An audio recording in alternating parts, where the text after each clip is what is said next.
Discover Local, and today we are currently at Badagry Community. Where we are is the point of no return. So we are going to be exploring community. So let's get started. Gberefu Island, also known as Point of No Return, is a populated historical island located in Badagry, where slaves were shipped to unknown destinations during the transatlantic slave trade.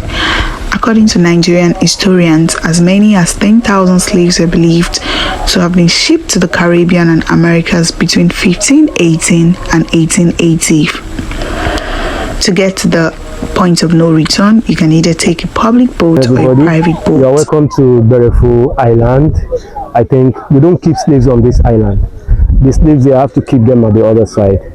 So once they are bringing slaves to this part, it means they are going to point of no return. And then nobody lives on this island. This island was an empty island. The only thing you see once you get down from the boat, you see a narrow path on this way that leads from here to the Atlantic Ocean. But before we get to the ocean, we will meet a well. The well is called the Spirit Attenuation Well, where they used to drink from. The slaves drink from that well. And once they take the water of the well to drink, they will lose their memory for a period of time. So before they will realize themselves, it means they will be on the high sea, where no going back anymore. So let's proceed on our journey. We are going close to the well. But this is the well of spirit attenuation, also known as well of memory loss, located on the island. It is believed that when the slaves drink the water, they lose their memory and can't recall anything until they are far away. According to reports, over 100 years after the ban on the slave trade, no local has ever drunk from the well of attenuation. This is the road that leads to the beach that is called the Point of No Return. Yes, so it's a beach, and the reason for the name Point of No Return is because when the slaves get to this point, there is no going back. You know, they go through the ship to their various destinations.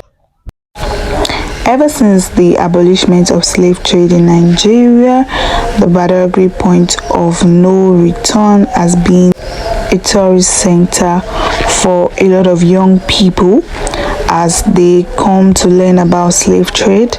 They also get the opportunity to see the well of memory loss, and also enjoy the ambience of the place. So we've come to the end of our first segment on Discover Local. Let's move to the second segment, which is all about food.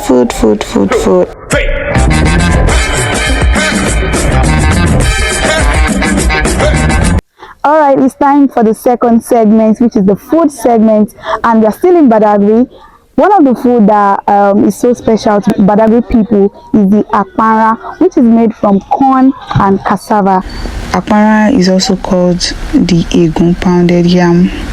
If you want to prepare it, you go to the market to buy corn and cassava. So when you get the corn, you parboil it. After parboiling it, you also scrape the cassava, the body of the cassava, and slice it into small pieces. After slicing into small pieces, you rinse it and add both the cassava and the parboiled corn together. After that, the cassava and the corn. After grinding it, you now pour the cassava and the corn into a sack. Then, just like fufu is being made, where they pour it to sack to sieve the water, you also leave the mixture of cassava and corn which you've grinded. You leave it in the sack for all the water to sieve all the water in it. You can now leave it for 2 days as well. And that's like one method of making it. The other method, which is alternatively, you can buy the powdered cassava and also the grinded corn in the market. So that's like the very easy way. Then you mix it together with water, after which you then pound it as that. If you want to make if you want to make the akpara, make sure that the fire, you reduce the light when cooking it. It shouldn't be too high so as to prevent it from burning. And once it's ready, you yourself, you know from the texture, from how it looks. So it's very, very, very easy to make. That's the way akpara is being made. 1, 2, 3. Very quickly, we'll also be looking at the cocoa plum.